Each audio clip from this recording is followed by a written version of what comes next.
चलिए ये क्वेश्चन देखते हैं। Moment of inertia of ring of mass m and radius r about an axis passing through tangential point in the plane of the ring. चलिए ये देखते हैं। तो भाई एनसीईआरटी बुक का सॉल्ड एग्जांपल है रिंग का। अगर हम देखें तो परपेंडिकुलर एक्सिस से, यहाँ पे देखो यहाँ पे डॉट लगा देते हैं।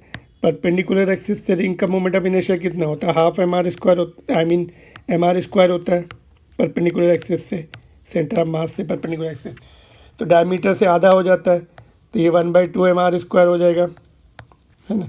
यहाँ पे पैरेलल एक्सिस थ्योरम लग जाएगी। I tangential will be I c plus m a square. ये क्या होता है? दोनों एक्सिस के परपेंडिकुलर, दोनों एक्सिस के बीच का perpendicular distance. A is equal to r here. I am using the NCERT book symbol. तो moment of inertia through tangential axis in the plane of the ring, तो आई सी पैरेलल एक्सिस से 1/2 M r square हो गया, M into are square. तो ये आपका 3/2 M r square. Clear?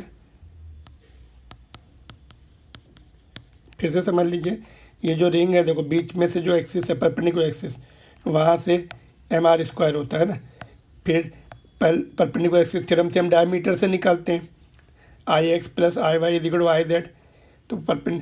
तो diameter से आधा हो जाता है 1/2, जो मेन मोमेंट ऑफ इनर्शिया उससे आधा हो जाता है 1/2 एम आर स्क्वायर आता है। रिंग की बात हो रही है ना। फिर उसके पहले डायमीटर के पैरेलल एक्सिस से निकलना है, तो परपेंडिकुलर एक्सिस थ्योरम हो गई I c plus m a square. I c जो है यहाँ पे डायमीटर वाला लेंगे, हाफ एम आर स्क्वायर।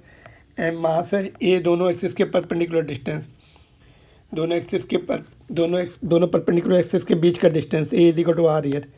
तो 3/2 एम आर स्क्वायर कौन सा ऑप्शन दिख रहा है हमें?